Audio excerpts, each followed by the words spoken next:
les sources de l'angoisse. Pour une première question, j'aimerais que, Bernard, vous nous donniez la raison fondamentale pourquoi l'individu, devant une action qui peut s'avérer pour lui importante, peut remettre en question systématiquement, continuellement son geste ou sa décision et évidemment générer une angoisse qui peut évidemment l'emmener très loin dans une détérioration de sa confiance en soi ou même de son acte comme tel. Qu'est-ce qui amène un individu à ces remises en question qui peuvent être très profondes et régulières chez un individu et générer une angoisse?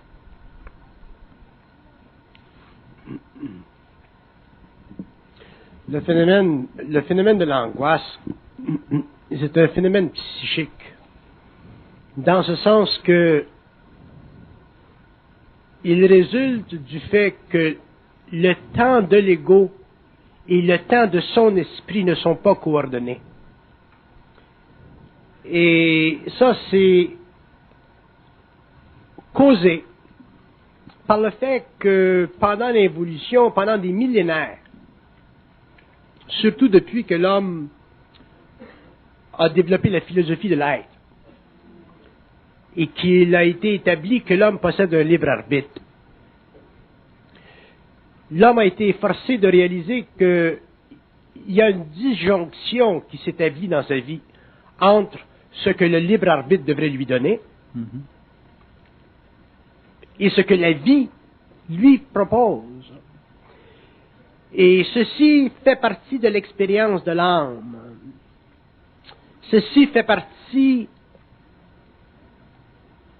de la domination de l'âme sur l'ego. Ceci fait partie de l'inconscience.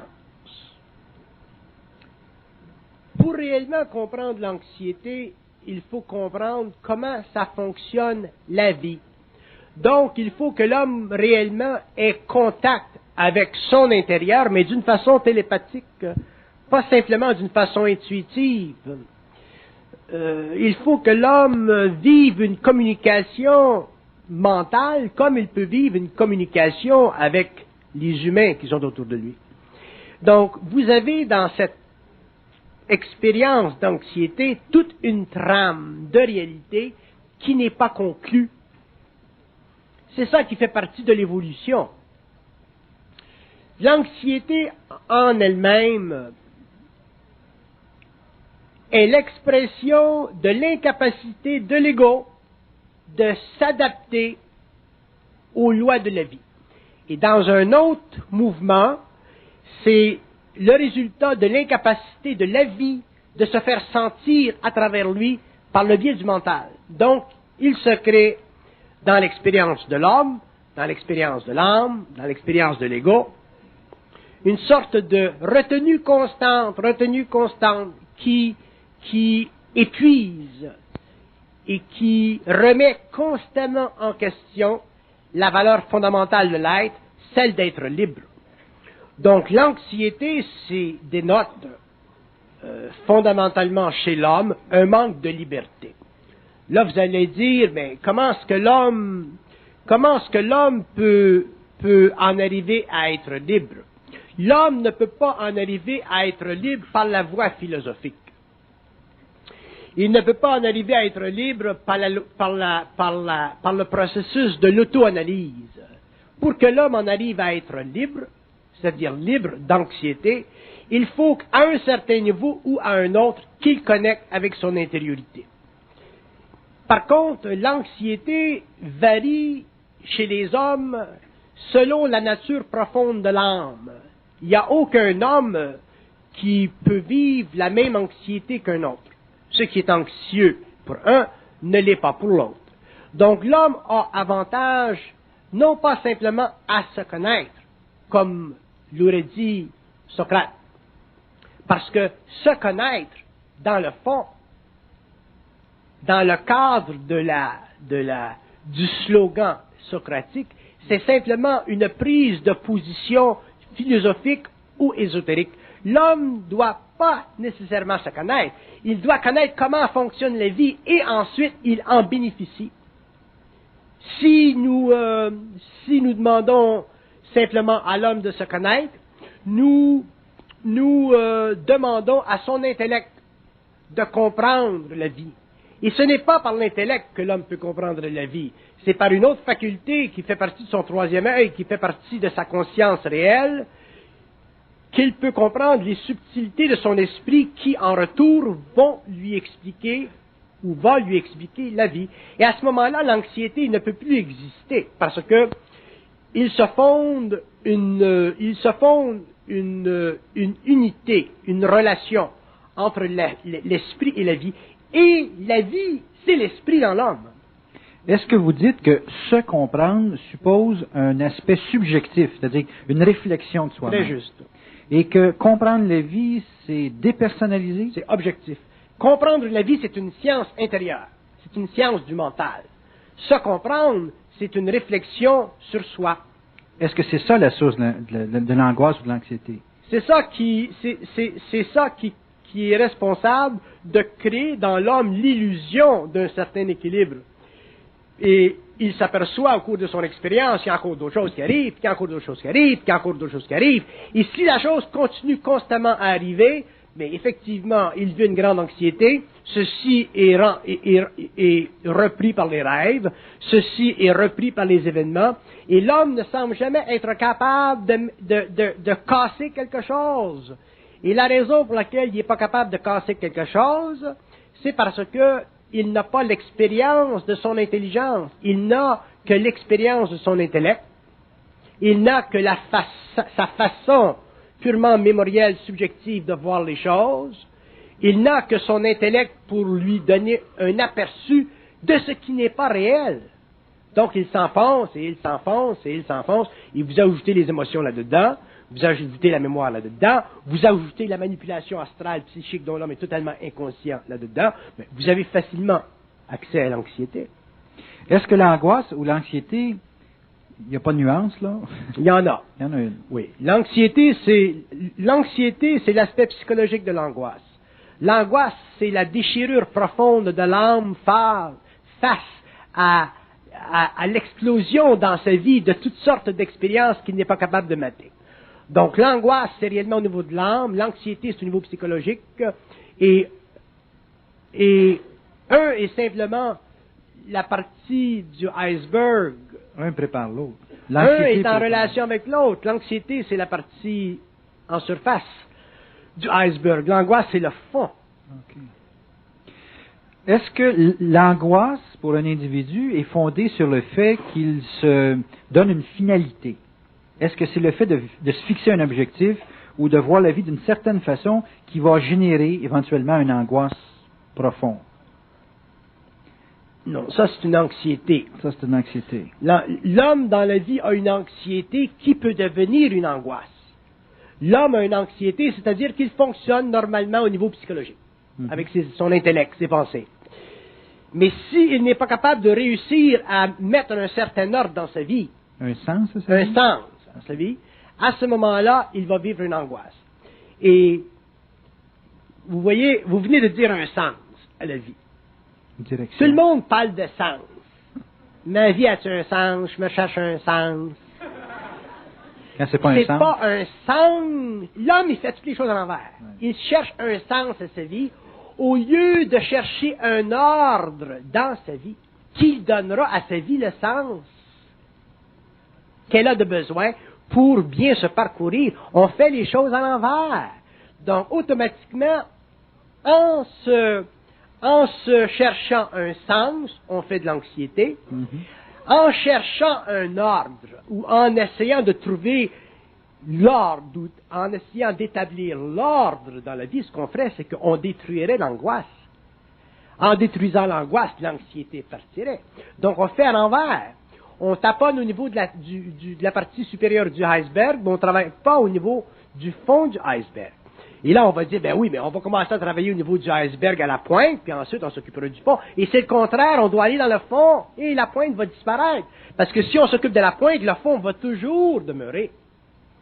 Donc, quand vous dites, par exemple, quand vous ajoutez sens au lieu d'ordre, déjà vous faites une erreur. Parce que se chercher ou chercher du sens dans la vie, c'est l'affectation qu'a l'ego pour sa propensité psychologique, alors que l'ego devrait s'occuper de se créer un ordre global dans sa vie, et de ceci, il vivrait le sens de sa vie. Mais l'ordre dans la vie d'un individu, ça lui a été dicté dans son développement familial ou social. Est-ce que l'ordre dont vous parlez, c'est un ordre qui a des caractéristiques humaines, sociales, ou c'est une autre sorte d'ordre dont vous parlez? L'ordre dont je parle, c'est un ordre qui a une qualité mentale supérieure, qui fait partie de l'intelligence de la conscience, et qui doit s'imposer sur le manque d'intelligence ou sur la mécanicité de la vie. Je donne un exemple.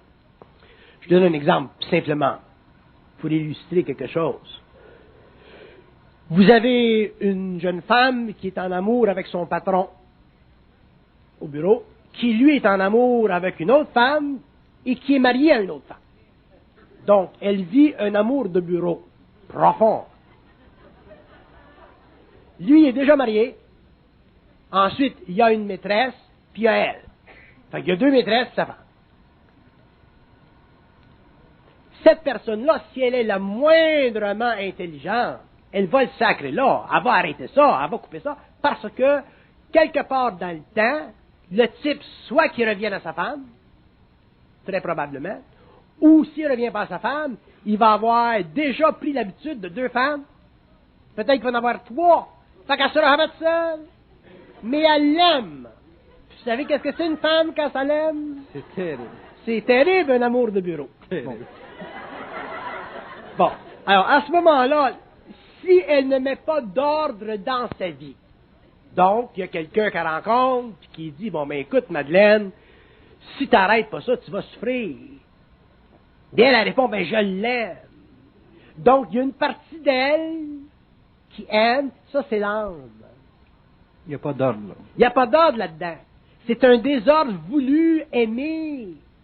C'est de la flagellation, mais aimer dans une condition telle que la sienne, c'est tellement extraordinaire que ça va y prendre des grandes preuves pour qu'elle casse.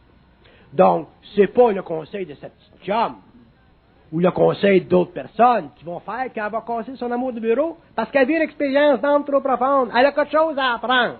Puis ce qu'elle a à apprendre, c'est qu'elle doit casser sa tête de cochon dans l'amour. Mais le désordre qui est occasionné dans cette situation-là est vécu pour elle comme étant un bien-être. Ce désordre-là qu'elle vit, au début, c'est un bien-être. Mais donnez-y 2 ans, 3 ans, 4 ans, 5 ans, 7 ans. Ça va être un enfer. Parce qu'au bout de 7 ans, il ne voudrait pas marier. Il a connu toute la géographie de son corps. Il a connu tout d'elle. Il en connaît d'autres. Puis en plus de ça, il a la sécurité de sa femme qui aime bien anyway. Ça fait que si elle n'est pas assez intelligente pour réellement mettre de l'ordre dans sa vie, à ce moment-là, il n'y aura jamais de sens dans sa vie. Elle veut s'en donner un sens. Fait qu'elle continue, puis elle arrive toujours une demi-heure avant le temps, à 8 du matin. La meilleure employée du bureau, pas 8 heures, 7h30. Elle donne un sens à sa vie. Le monde dit, comment se fait que tu arrives si de bonne heure? J'aime ma job, je comprends qu'elle aime sa job parce qu'il est là. Mais quand il prend des vacances le mercredi, elle aime pas ça. Fait que ça va loin, là. Fait que... Donc, le désordre pour un individu, pendant une certaine période de temps, ça peut être une forme de bien-être, mais... Ben oui, c'est du parfum, c'est un élixir, c'est un espoir. Puis je vais vous dire une chose, l'homme de la terre vit et piétine et entretient constamment une forme quelconque de désordre ordonné. De désordre toléré? De désordre ordonné. Ordonné. Il y en a, c'est du désordre réellement désordonné, mais il y en a, c'est du désordre ordonné, et on vit et on entretient, on peut entretenir un désordre ordonné pendant 10 ans, 15 ans, 20 ans. Ma grand-mère a vécu un mariage avec mon grand-père dans un désordre ordonné pendant 60 ans. C'est à 60 ans, pendant 60 ans, les petites games d'égo entre les deux, puis les petits ci, puis les petits ça, pendant 60 ans. Aujourd'hui, on est un petit peu plus intelligent, on coupe ça short. Mais dans ce temps-là, ça a-tu duré longtemps, les désordres ordonnés? Mais ça n'a pas changé parce qu'on a d'autres sortes, d'autres formes de désordre ordonné. Et parce qu'il y a là-dedans beaucoup de passion, beaucoup de pulsion, beaucoup d'âme, on continue à les maintenir, puis ensuite on se demande pourquoi est-ce qu'on n'a pas de sens dans notre vie. C'est pour ça. Mais là, présentement, je suis anxieux parce que je ne sais plus qu'est-ce qui est de l'ordre et du désordre. La caractéristique de l'ordre... La caractéristique de l'ordre, dans le sens conscient du terme, c'est une faculté mentale sans émotion qui permet à l'homme de mettre la hache dans tout ce qui le nuit.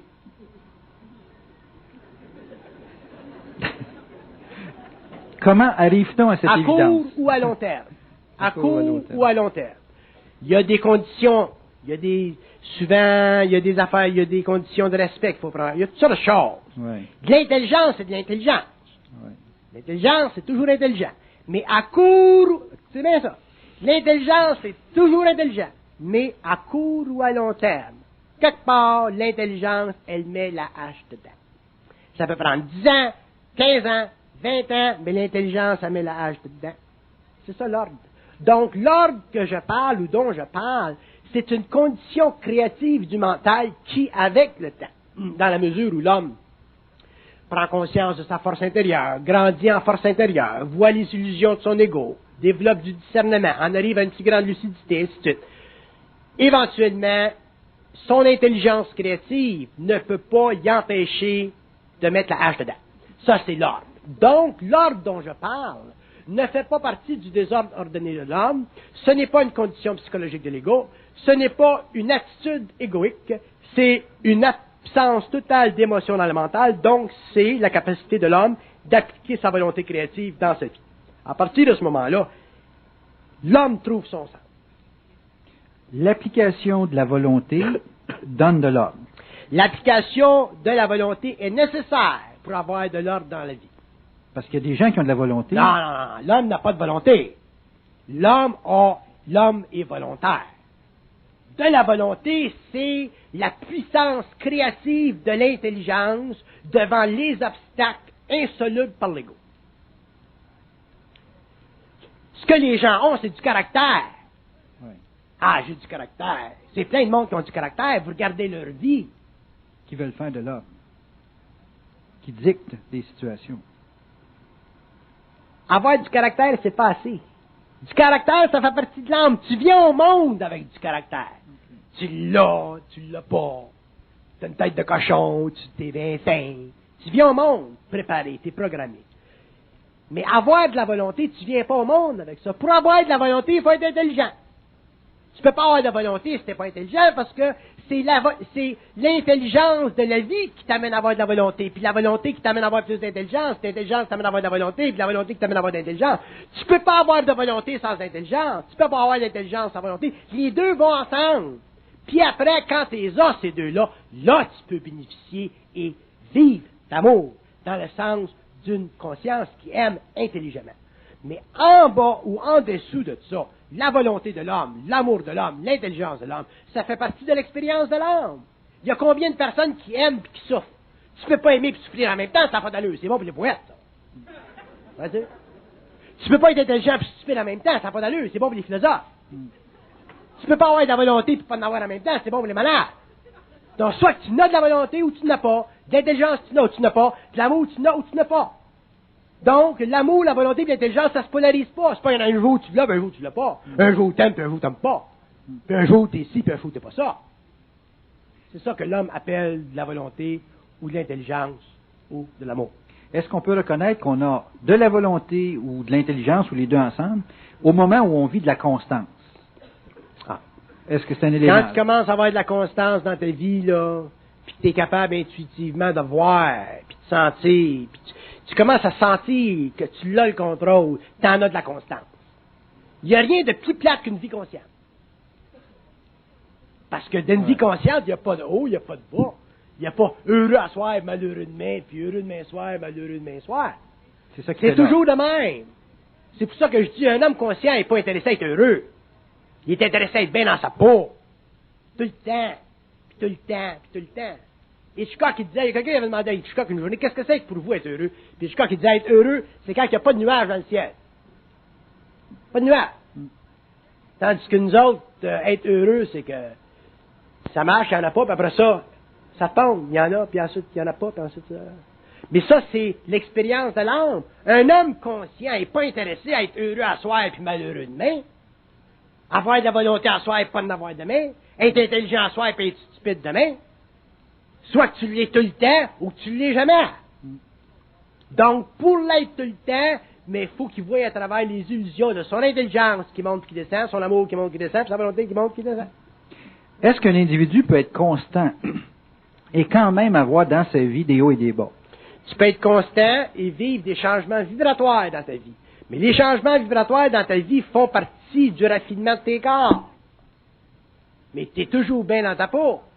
Mais ça fait partie du raffinement de tes corps parce que ton esprit travaille, puis raffine, puis raffine, puis raffine. Mais tu as toujours la volonté. Tu as toujours l'intelligence. Tu as toujours l'amour.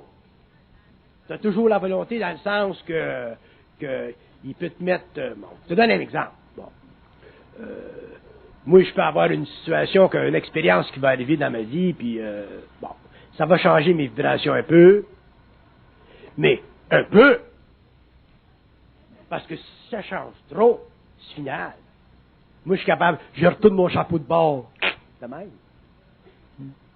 Autrement dit, je veux bien là que mon esprit travaille, l'intégration, puis la conscience, puis tout ça, là, que j'appelle la conscience, là. Mais brasse-moi pas le cul trop. T'sais, parce qu'il va venir un jour comme à casser ma situation, donc tu pourras pas rien faire. Tu veux mettre ma maison en... Il m'arrive un accident, ma maison passe en feu, m'arrive m'asseoir le cul d'un île, d'une petite cabane en papier. Je suis capable de le faire. Je lis la volonté de le faire. Donc, c'est comme s'il vient un point où ta source ne peut pas taponner trop avec tes reins. Puis ils savent. Puis ils vont te le dire. Mais donc, il vient un point dans la vie de l'homme où l'homme commence à avoir le contrôle. On s'est fait chier dessus pendant l'involution. Ça, c'était normal. On était ignorant. C'est l'involution de l'âme. C'est l'expérience de l'âme. Mais à partir du moment où l'homme commence à connaître la game qui se joue en dedans, là, puis qu'il commence à réellement savoir ce qui se passe, puis ils vont pas te le dire, il faut que tu le découvres, Fait que finalement, là, l'homme devient suffisamment créatif, autrement dit, il y a assez de lumière dans son mental pour voir de l'air. Finalement, il se crée un équilibre. Fait que sa volonté est là, son intelligence est là, son amour est là. Fait que les forces psychiques de son être peuvent plus taponner avec. C'est là que l'homme commence à être libre. On ne parle pas de sensiblerie, là. Ah, on parle pas de sensiblerie, là. Parce qu'il y a beaucoup de gens qui ne tolèrent plus parce qu'ils se disent incapables de supporter une situation, se disant trop sensibles, alors qu'en réalité, c'est un manque de volonté. De la sensiblerie, de la sensiblerie, ça fait partie de l'âme. De la sensiblerie, c'est une hypersensibilité qui n'est pas réellement mentalisée. Moi, je suis sensible, mais je suis pas j'ai pas de sensiblerie. Puis ma sensibilité, mais c'est mon garde-fou. Autrement dit, là, taponnez pas trop avec moi. Juste un petit peu, après ça, paf, parce que finalement, l'homme va découvrir qu'il y a beaucoup plus de pouvoir sur sa vie qu'il pensait avant. Mais pour ça, il faut qu'il apprenne d'abord à mettre de l'ordre dans sa vie. Puis ça, l'homme n'a pas appris à mettre de l'ordre dans sa vie. L'ordre dont vous parlez et l'expression de la volonté que vous parlez, est-ce que c'est une lutte à finir avec des forces et non pas avec des individus? Ah, bien dit. L'ordre, c'est une lutte à finir avec les forces, ce n'est jamais avec des individus. L'ordre dont je parle, c'est avec les forces en toi, c'est avec toi. Faut que tu donnes cette partie de toi qui est très forte, qui est cosmique, faut que tu la donnes, c'est ça l'ordre. Et ce que vous dites, c'est très important parce qu'il est là le point. C'est pas avec des individus. Les individus n'ont rien à faire là-dedans. C'est avec toi-même. Quand l'homme aura la force de mettre son double sur le spot, autrement dit, qu'il aura la lucidité pour voir à travers ses games utiles, créatives, à ce moment-là, l'homme mettra de l'ordre dans sa vie. Et cet ordre-là ne sera pas rompable. Il ne pourra pas être brisé. Un homme qui a de l'ordre dans sa vie, cet ordre-là va demeurer dans sa vie jusqu'à temps qu'il change de plan parce que ça fait partie de la fusion de son être. Ça ne fait pas partie de l'expérience de l'âme.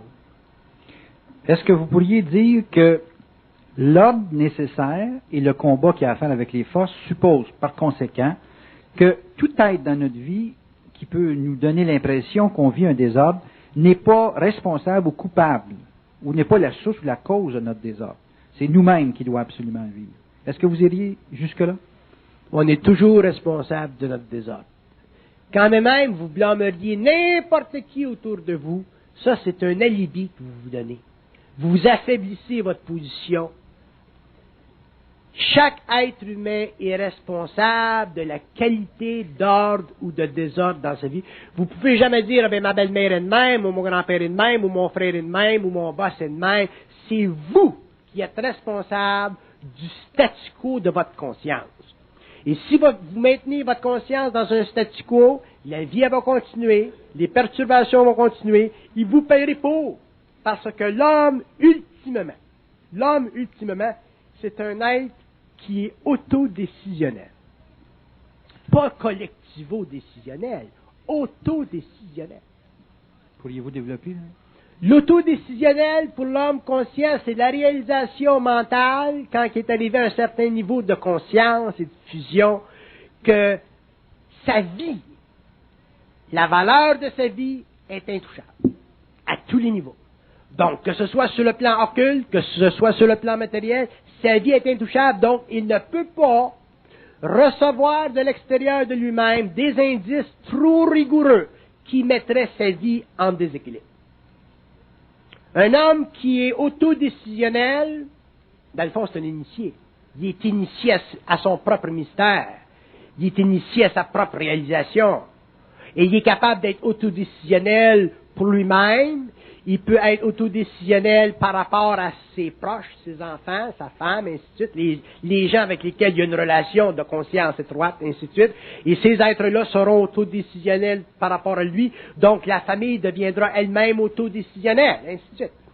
Et l'autodécision, c'est la perception créative de la mentalité de l'homme à l'échelle cosmique de son mental. Donc ça n'a pas de limite. Et quand je dis que ça n'a pas de limite, là, ça veut dire qu'un homme rendu à ce point-là est capable de même utiliser les plans occultes de sa conscience pour corriger ce qui ne marche pas sur le plan matériel.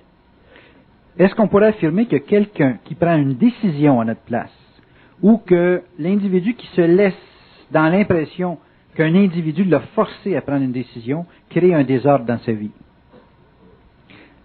C'est qu'il y a des gens qui par l'information, prennent une information d'une personne, qui vont respecter, mais cette information devient pour eux le prétexte de prendre une certaine décision, mais ça ne vient pas d'eux, c'est pas senti par eux. Est-ce que ça crée du désordre dans la vie de l'individu? Il y a de l'information comme ça qui peut être utile, puis il y a de l'information comme ça qui peut être totalement inutile. Ça dépend de la qualité du conseil, ça dépend de la qualité de l'information. Mais un homme conscient, là, par exemple, peut facilement prendre des conseils ou de l'information venant de l'extérieur. Mais il va mesurer cette information-là par vibration. Il va savoir si ça marche ou si ça ne marche pas. Bon, on va prendre par exemple, moi je suis un homme d'affaires. Bon, je suis dans les affaires. Alors il y a beaucoup d'informations, des décisions qui se prennent dans mon entourage. Bon, alors, je ne peux pas tout faire. Alors il y a des gens qui prennent des décisions. Alors, quand on prend une décision, par vibration, je sais que c'est bon. Ça marche. Mais si on prend une décision qui est pas créative, où il y a une faille dedans quelque part, à ce moment-là, je vais l'arrêter. Je deviens autodécisionnel. OK, vous devenez autodécisionnel. Les gens autour de vous. Les gens autour de moi vont voir la raison de ma décision parce que je vais leur expliquer. Mais expliquer, ça ne leur donne pas la décision. Non, expliquer, ça va corriger leur décision, ça va donner plus d'amplitude à leur pouvoir décisionnel dans un avenir prochain, dans un autre temps. Okay. Autrement dit, il y a des choses qui n'auront pas vu présentement, au niveau du décisionnel, que demain ils verront parce que ça leur a été expliqué. Autrement dit, c'est comme amener leur esprit à aller un petit peu plus loin dans le raffinement créatif de leur mental. Pardon. Donc la prochaine fois, quand tu prendras une décision, elle passera bien. J'aimerais appuyer sur le fait que quand vous parlez d'autodécision, vous me parlez d'une reconnaissance vibratoire et non pas d'une logique dans l'information. Non. La logique de l'information est valable seulement dans la mesure où elle permet à l'information d'être codifiée intellectuellement. Oui. La vibration dans l'information est est valable ou utile ou créative dans la mesure où elle vient d'un plan qui n'est pas égoïque, mais qui est connecté à l'ego. Donc, c'est beaucoup plus rapide, c'est beaucoup plus perfectionné, c'est beaucoup plus instantané, c'est beaucoup plus absolu, c'est beaucoup plus vaste en conséquence. Une décision ou une information qui est reçue vibratoirement par un ego va automatiquement prendre en conscience les lois de conséquence. Tandis qu'une décision qui est prise par un ego au niveau de l'intellect à travers la logique ne va pas prendre en conscience les conséquences de l'action. Bon, on va prendre un exemple dans le monde de la science. Supposons qu'un homme qui travaille aujourd'hui dans une industrie chimique, il fait un produit quelconque. Si cet homme-là était conscient, par vibration, il saurait si ce produit-là, au cours de l'évolution de son historicité, va amener la civilisation ou la société à souffrir, par exemple, de pollution, sur une base de 100 ans, 200 ans, 50 ans, 20 ans. Tandis qu'un homme, sur le plan de la logique, ne verra pas loin de même. Parce que le produit est dans le labo. C'est un beau produit. Il y a le prix Nobel. Mais il n'est pas rendu dans terre. Les conséquences. Alors que l'esprit connaît les conséquences de l'acte. L'ego ne connaît pas les conséquences de l'acte. Donc la logique est totalement incapable de suivre l'historicité ou le mouvement ou la continuité de l'objet ou de l'action dans le temps. C'est pour ça qu'aujourd'hui, on a de graves problèmes de pollution dans le monde. Pourquoi? Parce que les hommes politiques ou les scientifiques n'ont pas pris des décisions qui étaient vibratoirement en harmonie avec leur conscience. Ils ont pris des décisions qui étaient logiquement harmonisées par leur intellect en fonction des structures psychosociales, économiques du temps où ces travaux ont été faits. Et on en souffre, et on paye le prix, et on va le payer le prix. Mais est-ce qu'une vibration, dans le phénomène de la décision, ça nous informe totalement de tout ce que vous dites? C'est pas nécessaire. C'est pas nécessaire. Ben non, parce que si l'esprit communique avec l'ego ou le double communique avec l'ego de l'information au niveau des lois de conséquences, mais l'homme ne sera pas capable de soutenir tant d'énergie, tant d'informations. Les cellules sauteraient, parce que l'esprit c'est trop vaste. Mais on vous donne un exemple, un homme conscient qui est en communication avec sa source, puis qui travaille dans un laboratoire, par exemple, ou qui travaille au niveau, genetic engineering, bon, ben à ce moment-là, s'il fait quelque chose, puis qui est en harmonie avec sa source, tout ce qu'il va faire va être en harmonie au niveau du destin de l'objet, ou de la science, ou de la trouvaille. Parce que le double va toujours lui faire voir, va toujours corriger, va toujours l'amener plus loin dans le perfectionnement ou dans la neutralisation de cet objet-là par rapport au destin de l'humanité ou de la race récipiendaire. Mais l'homme ne fonctionne pas de même. C'est ça le danger de la science aujourd'hui. La science, elle est très belle, elle fait partie de la manifestation du mental très développé de l'homme, mais la science, d'un autre côté, est en train, pour des raisons d'évolution et de raisons d'inconscience dans son sein, de mettre en péril la planète. Donc, l'homme a besoin de retourner à sa source. L'homme a besoin de vivre le contact télépathique, pas simplement intuitif.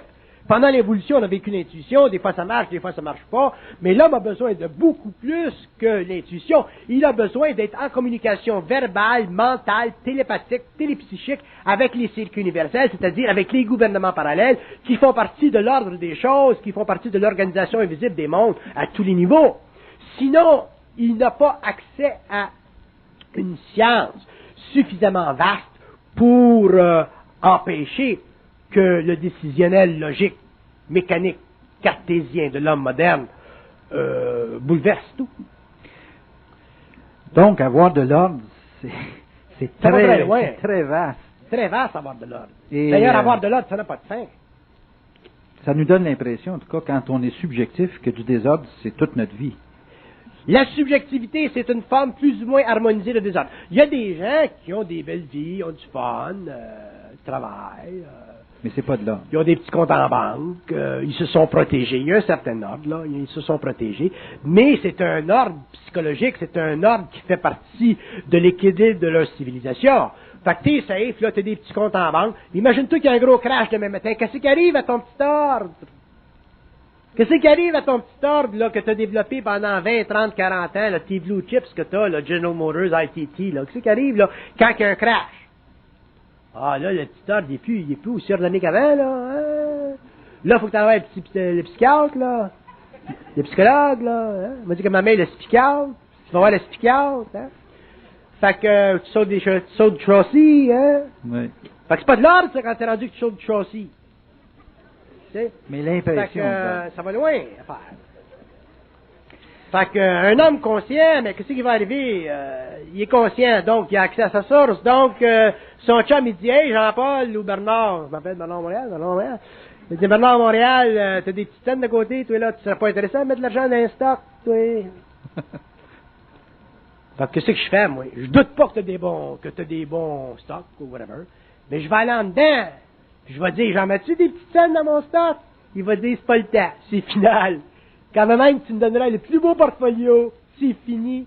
Parce que, en dedans, je sais que c'est pas le temps. Ça veut pas dire qu'il est pas bon ton stock. Puis tu vas m'arriver la semaine prochaine, tu vas dire, Bernard, j'ai fait 5000 piastres. Je vais dire, je suis bien content pour toi. Mais moi, si ça vous dit c'est pas le temps, ça vous explique aussi qu'en l'an 2000, parce que vous avez mis $1000, ça a eu telle conséquence. Pas nécessairement. Ça vous dit simplement c'est pas le temps. Pas le temps, moi. S'ils me disent pas le temps, c'est pas le temps. Autrement dit, j'ai pas une tête de cochon. Donc une vibration, c'est simple. C'est simple. Pas le temps, pas le temps. Vous dites, pourquoi pas le temps? Là, c'est pas intéressant, en fait. Je suis pas intéressant à connaissance. Okay. Je suis pas intéressant à savoir pourquoi est-ce que le stock marche, pourquoi est-ce qu'il marche pas. Ceci, tu me la demandes, là, ça vient de l'extérieur, c'est ton affaire. Mais en dedans, pas intéressé. J'attends, je veux pas passer, moi, je suis bien, pas le temps, pas le temps. Vous autres, pourquoi pas le temps? Donc, si je comprends bien, de vivre selon la vibration, c'est pas compliqué. C'est très simple, c'est ça, vivre. Moi, je vis, j'existe pas. Mais c'est très dur dans la vie là. Pourquoi? Parce qu'on existe. On s'est créé un petit ordre. Okay. On s'est créé un ordre social, psychologique, subjectif, égoïque, basé sur notre religion, basé sur nos systèmes politiques, basé sur notre petit en vente. Fait que quand ça saute, ça, sais-tu que tout saute? Fait que la première chose que tu fais, ben, tu penses aller voir ton psychiatre. Hein? Ben, ça marche. Ce contact avec la vibration pour éliminer l'angoisse, pour éliminer l'anxiété, pour finalement faire de l'ordre et le vivre simplement, le départ, il se fait où? Le départ, il se fait à partir du moment où l'homme commence petit à petit à réaliser que c'est pas lui qui parle. Tant que tu penses, t'es fourré, puis tu vas être fourré forever. That's it. Tant que tu penses, c'est l'évolution. Je comprends pas, je le comprends, mais je comprends pas que ça a pris si longtemps pour l'homme de réaliser que c'est pas lui qui parle. C'est extraordinaire de réaliser que c'est pas lui qui parle. Mais l'homme, il veut penser que c'est lui qui parle. Parce que quand tu commences à penser que c'est pas toi qui parle, tu commences à te demander ce que t'es. C'est quoi, moi? Je suis quoi, moi, là-dedans? T'sais? Fait que là, l'ego, il fait de l'overtime. C'est une grande source de désordre. Hey! On fait de l'angoisse aussi. On fait de l'angoisse. Parce que ça attaque l'âme. Parce que ça attaque l'ego. L'ego. Ben oui, parce que ça attaque l'ego. Ça attaque ça crée de la réflexion dans le mental. Tout le monde te dit, puis l'homme, l'expérience de l'homme t'a toujours laissé savoir que tu penses, on pense qu'on pense. Je dis qu'on pense. On sait qu'on pense. Mais quand tu commences, quand il y a un niaiseux comme moi qui arrive dans le monde, puis il dit, hey, on pense qu'on pense. Ça choque. On n'aime pas ça. Tu sais, j'étais un doctorat à l'Université de Montréal. J'aime pas ça me faire dire par un petit gars, moi de même, qu'est-ce que c'est ça, Bernard Montréal? Qu'on pense, qu'on pense. J'étais un psychologue, moi je suis pas intéressant de me faire dire qu'on pense, qu'on pense. Mais le conflit est profond, faut le comprendre aussi, parce que le combat qui se livre est énorme. Le combat qui se livre est énorme, mais c'est ça l'évolution. L'évolution, la pente vers la terre du vide, puis l'évolution, la remontée. On n'a pas de choix. L'homme doit en arriver un jour à retourner à sa source, à prendre conscience de sa source. Puis après ça,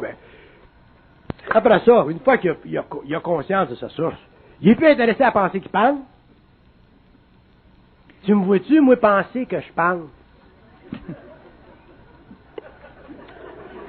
L'autre, il rit en dedans. Penser qu'on pense. C'est effrayant. C'est effrayant. C'est la plus grande aberration que l'humanité, qui a été imposée par l'humanité pendant des siècles. Et savez-vous qui c'est qui maintient ça? C'est l'astral. C'est le monde de la mort. Ils ont du pouvoir. Ils veulent que l'homme retourne à la mort. Ils ne sont pas intéressés à ce que l'homme passe à la conscience éthérique. Ils veulent que l'homme retourne à la mort. Fait que c'est ça la manipulation. Fait que demandez-vous pas pourquoi la planète Terre, c'est ce que c'est, hein? Normal. J'ai un scénario. Je dois être honnête, ça m'a déjà arrivé de le vivre. Une personne vous engueule et plutôt que de dire tu, vous dites qui est-ce qui me parle? Ça prend la personne par surprise. C'est assez... Ça bouleverse un peu la conversation. Ouais, mais il faut le faire. Mais disons que dans une salle comme ça, là, on a des personnes qui, à soir, ont le goût d'essayer de ne pas penser. Est-ce que l'expérience pourrait être, peut-être pas valorisante pour l'ego, mais est-ce que l'expérience pourrait avoir des résultats? Oui. C'est parce que moi, je suis intéressé à savoir comment on fait de l'ordre. Oui. Et puis, s'il faut absolument aller chercher ce contact-là et trouver la vibration, il faut qu'il y ait un moyen. Il y a des gens qui me demandent s'il y a des moyens.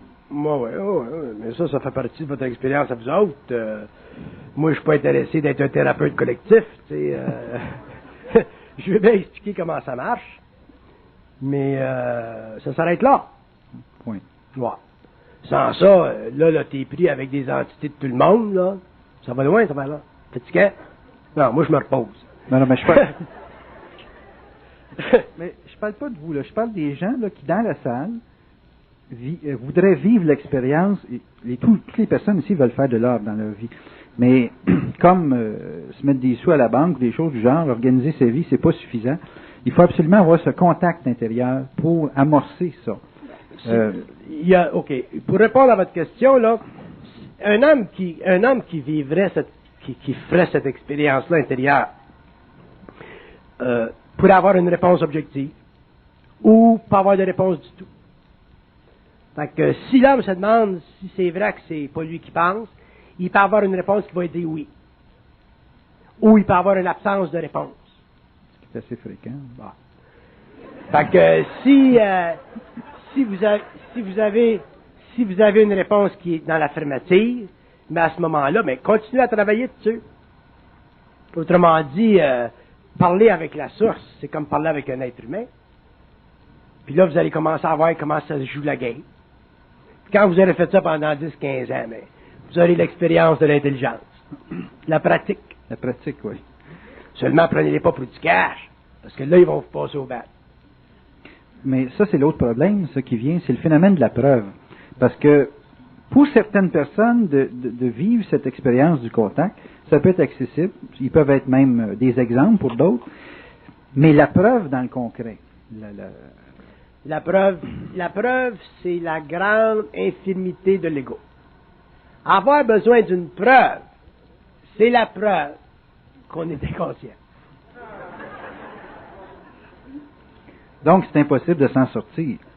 Si on considère que tous les gens qu'on rencontre, à qui on ne donne pas un crédit naturellement dans une conversation, s'ils ne nous fournissent pas une preuve, ou si nous, on attend une preuve, on tourne en rond. Il faut que ça casse en quelque part. Là. Tant que l'homme cherche la preuve, il cherche la sécurité égoïque. Puis quand il est rendu dans ces domaines-là, la sécurité égoïque a sauté pour le châssis depuis longtemps. T'sais. Ça fait que ce qui va arriver, par exemple, si une personne parlait avec une personne consciente puis voudrait une preuve, c'est possible qu'une personne consciente donne une preuve à une personne inconsciente. Mais il va le faire pour des raisons d'évolution, pour l'amener, pour l'aider à voir. C'est quelque chose, dans le temps. Mais il ne va pas nécessairement le faire. Parce qu'une personne consciente n'est pas assujettie à ça. Oui, il n'est pas intéressé à la preuve. Il n'est pas intéressé à la preuve. Tout ce processus-là a été détruit par la source. Oui, mais donc, la preuve, ça fait partie de la requête égoïque, ça fait partie de l'insatisfaction égoïque, ça fait partie du doute égoïque. Mais ça fait partie de l'expérience de l'ego. Est-ce que vous diriez qu'à force de vivre de la souffrance, là, à l'accumulation d'une quantité phénoménale de souffrance, un individu en arrive un bon matin à se lever, puis ça lui parle? Ça devrait parler avant ça. Ça devrait parler avant ça. Mais il y a deux sources, là. Si l'homme a, surtout aujourd'hui, là, à la fin du 20e siècle, avec les sciences, la science occulte de la psychologie, qu'on peut appeler, ou la conscience supramentale, ou la psychologie supramentale, avec cette science-là, avec cet outil-là, ça prend pas trop longtemps avant que ça se fasse. Donc, dès que l'individu est informé de cette... Il faut qu'il soit informé. Ça, d'accord. Il faut qu'il soit informé. Il faut qu'il soit informé ou qu'il l'intuite. Il y a des gens qui le vivent, ça, par intuition, Ouais. intuite, depuis longtemps.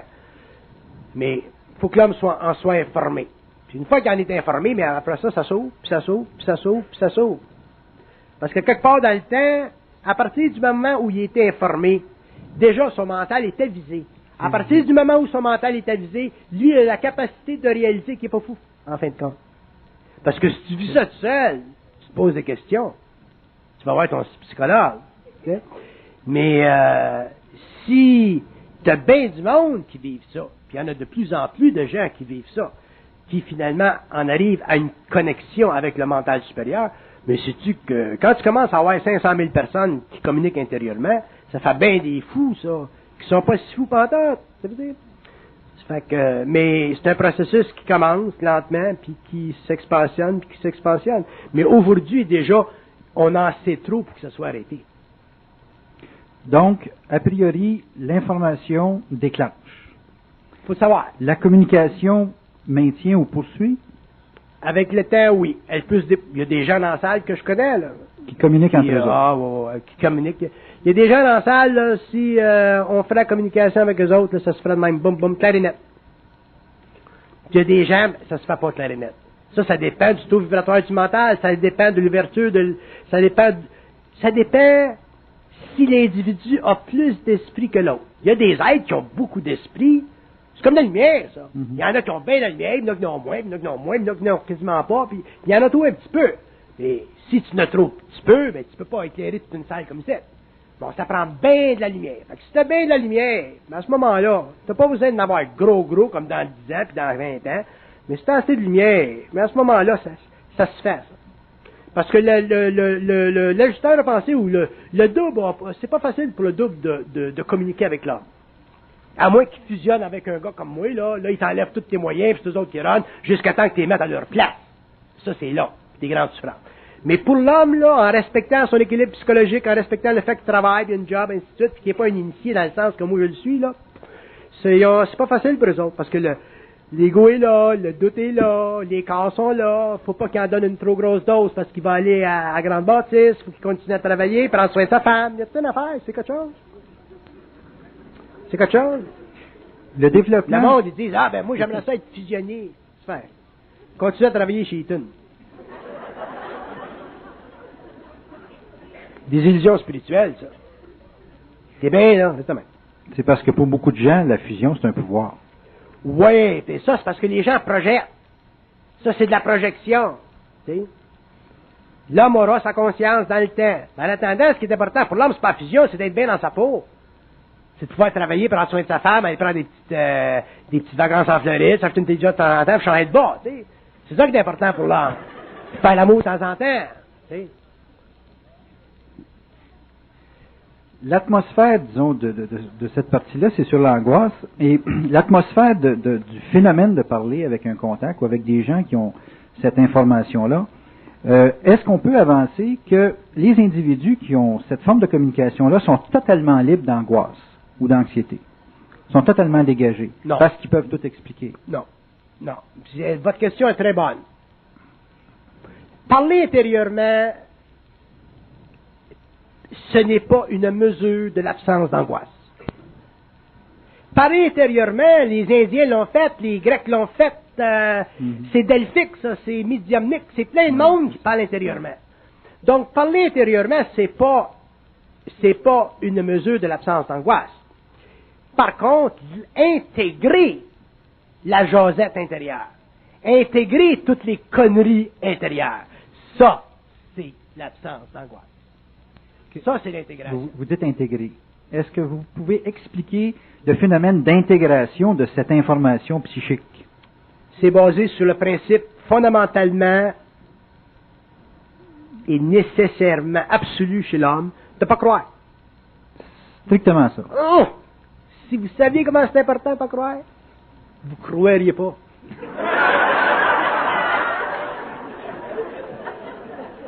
Pas croire. C'est pas croyable. Pas croyable. Mais je pensais que c'était dans l'action qu'on intégrait. Tu intègres dans l'action parce que tu n'as pas cru. Ah, ok. On est L'homme intégrera dans l'action lorsqu'il aura cessé de croire la moindre chose venant des plans. Après ça, il intègre. Parce que l'homme a déjà accès à sa lumière inouïe. Croire, c'est la plus grande,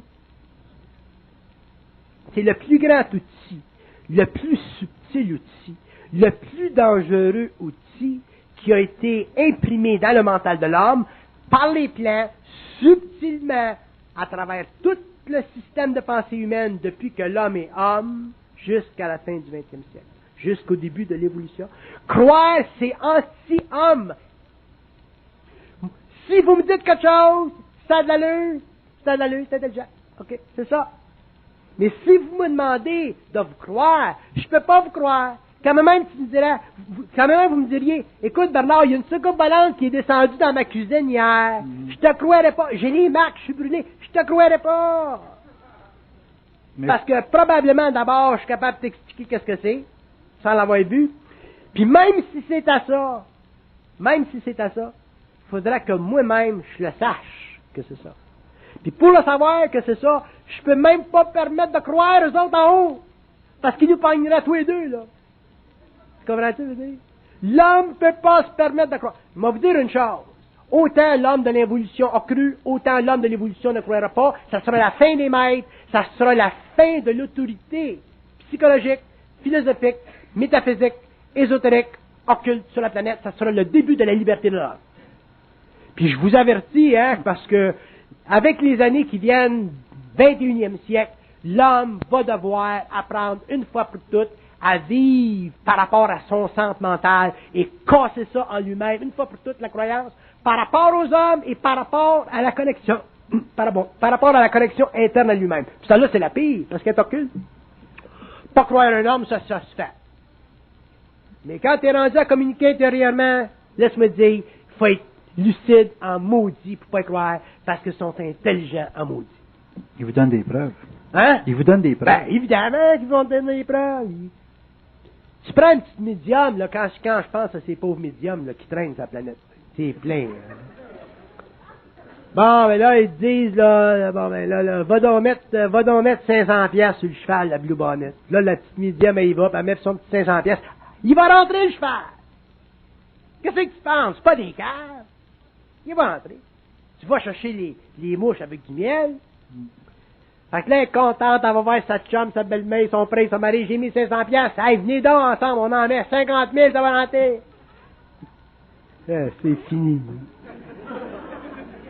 L'homme est naïf. Savez-vous qu'est-ce que c'est, la naïveté? La naïveté, c'est l'absence de feu dans le mental. Un homme qui n'a pas de feu dans le mental n'a pas la capacité de déjouer les forces occultes de sa conscience, n'a pas la capacité de voir à travers le mensonge cosmique, n'a pas la capacité de voir à travers l'astral, donc n'a pas la capacité de voir à travers la polarisation du vrai et du faux qui vient vers lui à travers le mental par le biais du monde de la mort. Il n'a pas la capacité d'établir un équilibre, une unité de travail avec sa source, donc il est encore en initiation. Ça va loin, la naïveté. Mais moi, ce qui m'impressionne le plus ce soir, c'est de voir qu'on n'a pas nécessairement besoin d'être dans l'action pour intégrer, c'est-à-dire vivre la réalité de cette vibration-là. On peut tout faire le processus dans le mental. Non. C'est dans l'action. Ben là. C'est dans l'action. Rappelle-toi, il y a 4 ans. Dans l'action. C'est dans l'action que tu l'as fait il y a 4 ans. Pas dans le mental. Okay. Dans le mental, tu n'es pas capable de le faire. Tu le rationalisais occultement. C'est dans l'action que tu l'as fait. Oui, mais vous dites pas croire. Quoi? Ça permet d'intégrer. L'action, si on vit l'action pour se donner une preuve. Pas croire, ça nous permet de nous libérer des vertus psychologiques qui sont imprimées dans notre mental par la voix de la parole parlée d'un homme ou par la voix de la parole télépathisée d'un être qui est sur un plan invisible. Okay. Pas croire, c'est une sécurité profonde. Pas croire, c'est une sécurité profonde. Un homme qui ne croit pas est incapable d'être joué des tours. Un homme qui croit, il est fini. Même s'il est fini gros de même, il est fini. Mais ça n'interrompt pas l'action. Mais ça n'interrompt pas l'action. Au contraire, ça rend l'action extrêmement objectivée, c'est-à-dire libérée de toute forme de conscience subjective, émotive, ésotérique, spirituelle, médiumnique, whatever. Pas croire, là. Moi, je suis probablement, sur notre planète, le seul homme qui réellement ne croit pas. En profondeur. Ça ne veut pas dire ça qui nie. Oui. Il y a des gens qui ne comprennent pas trop ce que je veux dire. Oui. Ils pensent, ben, comment, c'est pas croire.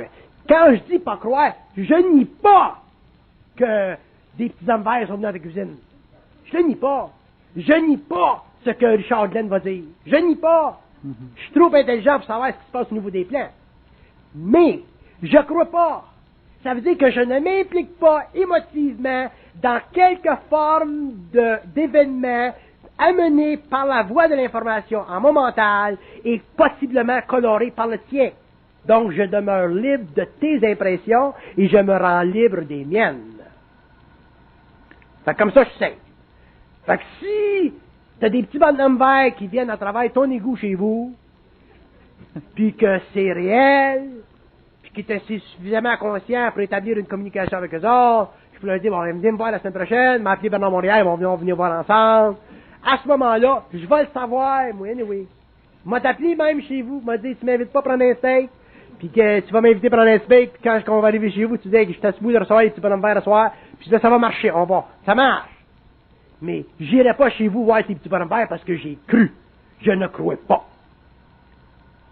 Puis une des raisons, il y a des gens qui me demandent, qui me disent, mais pourquoi est-ce que tu parles pas des ovnis, puis pourquoi est-ce que tu n'as jamais ouvert avec Glenn ces ovnis, puis pourquoi est-ce que tu n'as jamais ouvert avec Payotte ces ovnis? Pour la simple raison que le sujet, ce sujet-là qui est très vaste, qui est très intéressant, n'est utile à l'homme qu'après le temps où lui-même est devenu totalement capable de supporter ce qu'il sait sans être obligé de vivre de la projection par rapport à ce qui se passe dans le monde. Quand l'homme sera suffisamment conscient, quand tu es conscient, le phénomène extraterrestre ou ovni, whatever it is, ou le phénomène occulte, whatever it is, c'est absolument secondaire. Ça change rien dans ta vie. Ça t'empêche pas de faire ton jardin. Ça t'empêche pas d'aller chez Eaton. Mais tant que je sais que le monde, à cause de ce qu'il pourra savoir au niveau de ça, ou au niveau d'autres choses, ça va les empêcher de travailler, prendre soin de leurs enfants, aller à l'école, envoyer leurs enfants aller à l'école. À ce moment-là, j'en parlerai pas de ces affaires-là. Je vais en parler en privé, mais j'en parlerai pas en public. Parce que c'est rendre un disservice à la communauté. C'est rendre un disservice à la société qui est sensible. Il y a des choses que l'homme doit savoir avant. Commencez à vous savoir vous-même. Commencez à savoir comment ça marche la game. Quand vous saurez comment votre game marche, à ce moment-là, vous pourrez savoir comment ça marche la game des ovnis, des extraterrestres puis des plans. Occupez-vous de vous autres, vos oignons, vos femmes, vos enfants. Soyez de bons citoyens. Puis après ça, vous connaîtrez et vous comprendrez les citoyens des mondes. Merci, Bernard de Montréal.